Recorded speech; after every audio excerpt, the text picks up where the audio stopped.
নমস্কার, ইউটিউবের পরিবারে সবাইকে স্বাগত জানাই। ওয়েস্ট বেঙ্গল হেলথ রিক্রুটমেন্ট বোর্ডের আন্ডারে 5018টি পোস্টের স্টাফ নার্স গ্রেড 2 রিক্রুটমেন্ট হয়েছে। জিএনএম বিএসসি বা post basic BSc nursing complete করার পরে এই স্টাফ নার্স পোস্টের জন্য অ্যাপ্লাই করা যাবে। তার একটি ডিটেলস ভিডিও অলরেডি আপনাদের সঙ্গে শেয়ার করেছি। আপনারা অনেকেই কমেন্ট করেছেন, জানতে চেয়েছেন এই রিক্রুটমেন্টের জন্য কাট অফ মার্কস কেমন যেতে পারে, মার্কস ক্যালকুলেশন কিভাবে করতে হয়। তো সেই রিলেটেড আজকের এই ভিডিওটি স্কিপ না করে আপনারা শেষ পর্যন্ত দেখতে থাকুন। আশা করি এই ভিডিওটি আপনাদের জন্য হেল্পফুল হবে। স্টাফ নার্স গ্রেড 2 পোস্টের পাশাপাশি আরও বেশ কিছু কিন্তু রিক্রুটমেন্ট হয়েছে রিসেন্ট। ফার্মাসিস্ট এবং medical technologist, general duty medical officer, এই সমস্ত পোস্টও রয়েছে। চলুন এবারে দেখে নেওয়া যাক কাট অফ মার্কস কেমন যেতে পারে। সবার প্রথমে আমরা দেখে নেব জিএনএম ফিমেল ক্যান্ডিডেট যারা ছিলেন সেক্ষেত্রে লাস্ট ইয়ার কেমন কাট অফ মার্কস গেছিলো, মানে লাস্ট যে রিক্রুটমেন্ট হয়েছিল 2022-এ, যার প্যানেল আউট হলো 2023-এ এবং একটি সেকেন্ড লিস্টও পাবলিশ হয়েছিল, সেক্ষেত্রে কেমন কি কাট অফ গেছিলো চলুন দেখে নেওয়া যাক। আনরিজার্ভ ক্যান্ডিডেটের ক্ষেত্রে হাইস্ট মার্কস উঠেছিল 74.90 এবং ফার্স্ট প্যানেলে কাট অফ মার্কস গেছিল 63.26 মার্কস এবং সেকেন্ড প্যানেলে কাট অফ মার্কস ছিল 63.15। নেক্সট চলে যাব এসসি ক্যান্ডিডেটের। এসসি ক্যান্ডিডেটের ক্ষেত্রে হাইস্ট মার্কস উঠেছিল 63.24 এবং কাট অফ মার্কস গেছিল 38.55। নেক্সট আমরা দেখে নেব এসসি ক্যান্ডিডেটের। এসসি ক্যান্ডিডেটের হাইস্ট মার্কস ছিল 63.13, কাট অফ মার্কস গেছিল 38.53। নেক্সট ওবিসি এ ক্যান্ডিডেটের ক্ষেত্রে মার্কস উঠেছিল হাইয়েস্ট 63.24 মার্কস এবং কাট অফ মার্কস গেছিল ওবিসি এ ক্যান্ডিডেটের 39.74। ওবিসি বি ক্যান্ডিডেটের ক্ষেত্রে হাইয়েস্ট মার্কস উঠেছিল 63.26 এবং কাট অফ মার্কস গেছিল ফার্স্ট প্যানেলে 60.85 এবং সেকেন্ড প্যানেল যে আউট হয়েছিল সেখানে কাট অফ গেছিল 60.80। এখানে ক্যাটাগরি অনুযায়ী হাইস্ট মার্কস এবং কাট অফ মার্কস যেগুলো রয়েছে এটা লাস্ট রিক্রুটমেন্টের, এবং এই রিক্রুটমেন্টের ক্ষেত্রেও কিন্তু cut off marks highest marks এরকমই কাছাকাছি যাবে এবং এর থেকে একটু বেশিও থাকতে পারে। যেমন এখানে আনরিজার্ভ ক্যান্ডিডেটের ক্ষেত্রে কাট অফ মার্কস ছিল লাস্ট রিক্রুটমেন্টে 63.15, এটা 64.56 এরকমও যেতে পারে। হাইস্ট মার্কস রয়েছে 74.90, 75.67 এরকমও যেতে পারে এই রিক্রুটমেন্টে।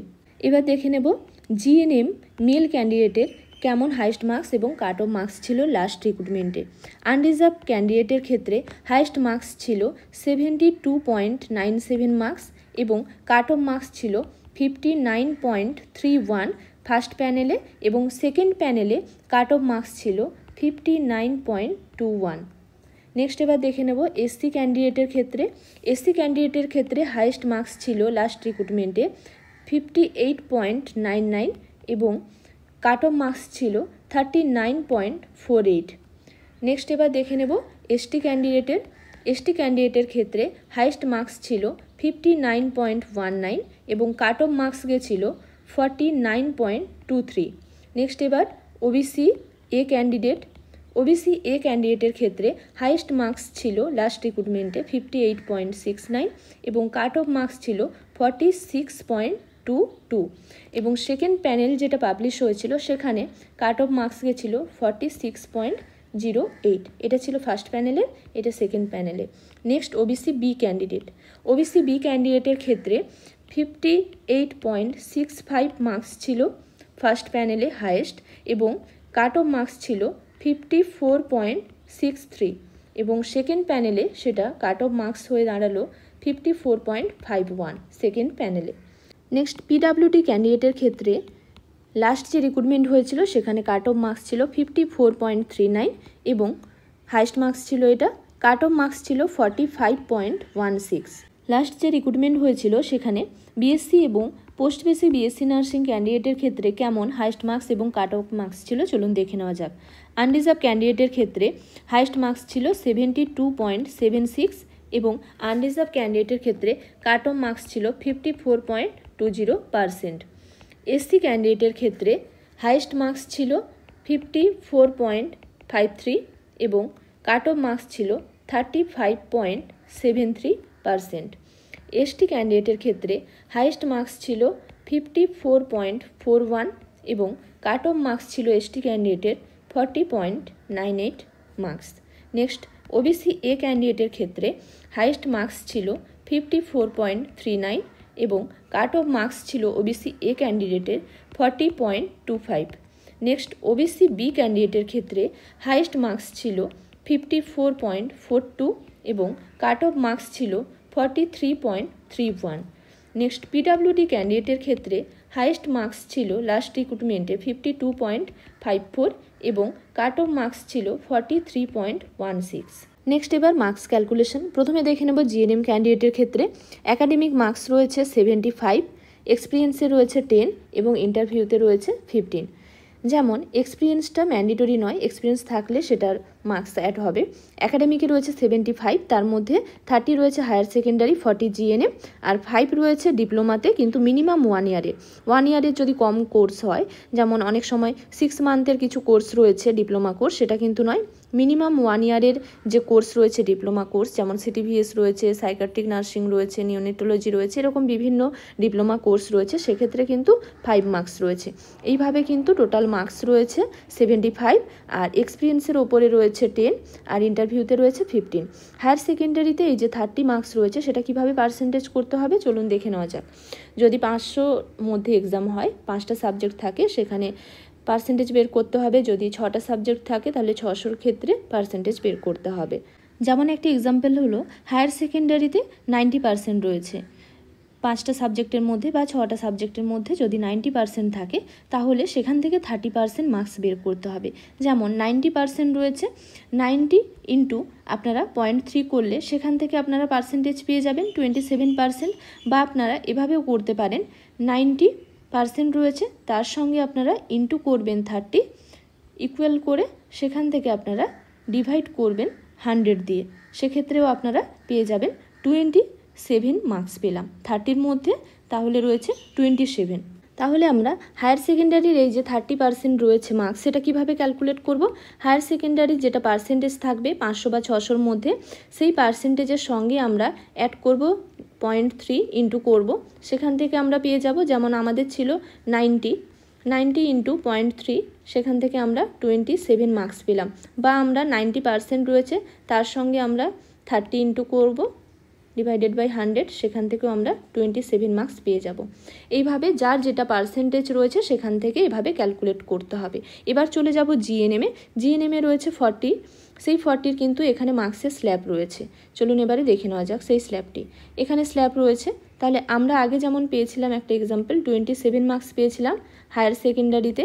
এবার আমরা দেখে নেব জিএনএমে কোনো ক্যান্ডিডেটের মার্কস রয়েছে 70%। 70% থাকলে এখানে কত রয়েছে? 39, তাহলে এখানে অ্যাড হবে 39। এছাড়াও কি রয়েছে? ডিপ্লোমা কোর্স রয়েছে। ডিপ্লোমা কোর্সের ক্ষেত্রে আমরা এখানে দেখেছিলাম 5 রয়েছে, মিনিমাম 1 ইয়ারের যদি কোর্স থাকে। কোনো ক্যান্ডিডেটের যদি ডিপ্লোমা কোর্স থাকে সেক্ষেত্রে 5 অ্যাড হবে, যদি না থাকে 5 বাদ দিয়ে যেটা রয়েছে সেটা অ্যাড করতে হবে। এবার কিছু মার্কস রয়েছে এক্সপিরিয়েন্সের উপর বেশ করে। কোনো ক্যান্ডিডেটের হয়তো 14 মান্থের এক্সপিরিয়েন্স রয়েছে, যদি 14 মান্থের এক্সপিরিয়েন্স থাকে তাহলে এখানে 2 মার্কস থাকছে, মানে লেস দেন 24 মান্থের এক্সপিরিয়েন্স থাকলেই 2 মার্কস। 12 মান্থের যদি কম এক্সপিরিয়েন্স থাকে, 1 ইয়ারে যদি কম এক্সপিরিয়েন্স থাকে, সেক্ষেত্রে কিন্তু কোনো মার্কস নেই, মিনিমাম 1 ইয়ারের এক্সপিরিয়েন্স লাগবে, তার উপর থেকে কিন্তু মার্কস রয়েছে। কোনো ক্যান্ডিডেটের হয়তো 30 মান্থের এক্সপিরিয়েন্স রয়েছে, যদি 30 মান্থের এক্সপিরিয়েন্স থাকে সেক্ষেত্রে 4 মার্কস হবে। তো ধরলাম একজন ক্যান্ডিডেটের 14 মান্থের এক্সপিরিয়েন্স রয়েছে, 14 মাসের এক্সপিরিয়েন্স রয়েছে। 14 মাসের এক্সপিরিয়েন্স থাকলে কত মার্কস রয়েছে? 2 মার্কস রয়েছে, সেটা এখানে অ্যাড হবে। এবার বাকি থাকলো ইন্টারভিউ। ইন্টারভিউতে যেটা মার্কস থাকবে, যেরকম মার্কস পাওয়া যাবে, হয়তো ধরলাম কোনো ক্যান্ডিডেট 8 পেয়েছেন, এবার টোটাল হবে এখানে। এইভাবে কিন্তু টোটাল যে 100% মার্কস রয়েছে সেটা ক্যালকুলেট হবে। তাহলে আমরা কি পেলাম? হায়ার সেকেন্ডারিতে রয়েছে একটা মার্কস, হায়ার সেকেন্ডারি ক্যালকুলেট করলাম। নেক্সট আমরা এখানে জিএনএমের ক্যালকুলেট করলাম। ডিপ্লোমা কোর্স যদি থাকে সেক্ষেত্রে 5 অ্যাড হবে, না থাকলে সেটা অ্যাড হচ্ছে না। এবং এই ডিপ্লোমা কোর্স এক্সপিরিয়েন্স এগুলো কিন্তু ম্যান্ডেটরি নয়, না থাকলেও অ্যাপ্লাই করা যাবে। নেক্সট এবার আমরা এখানে কি পেলাম? এক্সপিরিয়েন্স। এক্সপিরিয়েন্স যদি কারোর থাকে সেক্ষেত্রে যা এক্সপিরিয়েন্স থাকবে সেই মান্থ অনুযায়ী মার্কস অ্যাড হবে, না থাকলে সেটা থাকছে না। এবং নেক্সট আমরা ইন্টারভিউ। ইন্টারভিউতে যেমন মার্কস হবে সেটা এখানে অ্যাড হবে। সব মিলিয়ে টোটাল এখানে 100-এর মধ্যে কত মার্কস পাওয়া গেল সেটা ক্যালকুলেট হবে। তো আমরা আগে থেকে এই মার্কসটা ক্যালকুলেট করে রাখতে পারবো, আর ইন্টারভিউটা আমরা যেভাবে প্রিপারেশন নেব সেই অনুযায়ী আমাদের মার্কস উঠবে। তো এই মার্কসটা আমরা কিন্তু এখন ক্যালকুলেট করে নিতে পারবো হায়ার সেকেন্ডারি, জিএনএম, ডিপ্লোমা বা এক্সপিরিয়েন্সের। নেক্সট ইন্টারভিউর জন্য ভালো করে প্রিপারেশন নিতে হবে। ইন্টারভিউ রিলেটেড কিছু আপনাদের ভিডিও শেয়ার করে দেব, আপনাদের প্রিপারেশনে অনেকটা হেল্প হবে। জিএনএম এর মতো সেম প্রসেসেই আপনারা বিএসসি বা পোস্ট বেসি বিএসসি নার্সিং কোর্স করা থাকলেও আপনারা এভাবে ক্যালকুলেট করে নিতে পারবেন। সেখানে আমরা 30 দিয়ে করেছিলাম এইচএস, এখানে 25 দিয়ে হবে। আর এই যে 40 মার্কস রয়েছে এরও একটা স্ল্যাব রয়েছে, পরে এখানে ডিটেলসে সেই স্ল্যাব রয়েছে, আপনারা এখানে পেয়ে যাবেন। এইভাবে আপনারা মার্কস অ্যাড করে নিতে পারবেন। সেম এক্সপিরিয়েন্সের ওপরেও যেটা থাকবে সেটাও আপনারা এখান থেকে অ্যাড করে নিতে পারবেন, কত মান্থের এক্সপিরিয়েন্স রয়েছে। এবং যদি এমএসসি নার্সিং কোর্স করা থাকে, ম্যান্ডেটরি নয়, এমএসসি নার্সিং কোর্স এবং এই ডিপ্লোমা কোর্স ম্যান্ডেটরি নয়, যদি করা থাকে ডিপ্লোমা কোর্স যদি থাকে মিনিমাম 1 ইয়ারের, সেক্ষেত্রে আপনারা 5 মার্কস অ্যাড করে নিতে পারবেন। আর এখানে রয়েছে এমএসসি নার্সিং, এমএসসি নার্সিংয়ে ম্যাক্সিমাম মার্কস রয়েছে 5, তারও একটা এখানে স্ল্যাব রয়েছে। এমএসসি নার্সিং কোর্স করা থাকলে এখান থেকে আপনারা এই মার্কস অ্যাড করে নিতে পারবেন। এভাবে আপনারা মার্কস ক্যালকুলেট করে রাখতে পারবেন। আর ইন্টারভিউতে যে মার্কসটা থাকবে সেটা পরে অ্যাড হবে। ইন্টারভিউ আগে পর্যন্ত এই যে মার্কসটা রয়েছে সেটা আপনারা এখন থেকেই ক্যালকুলেট করে রাখতে পারবেন। অসংখ্য ধন্যবাদ জানাই এতক্ষণ সঙ্গে থাকার জন্য। ভিডিওটি ভালো লাগলে লাইক শেয়ার করে দেবেন। কোনো কিছু জানার থাকলে আপনারা আমাকে কমেন্ট বক্সে জানাতে পারেন। নার্সিং রিলেটেড এরকম আরও ইনফরমেশন পেতে, নার্সিং রিলেটেড বিভিন্ন কোশ্চেন অ্যান্সারের প্রিপারেশনের জন্য ভিডিও পেতে পারলে আমার চ্যানেলটিকে সাবস্ক্রাইব করে রাখুন। আজকের জন্য এই পর্যন্ত, আবার দেখা হবে নতুন একটি বিষয় নিয়ে। সবাই ভালো থাকবেন, সুস্থ থাকবেন।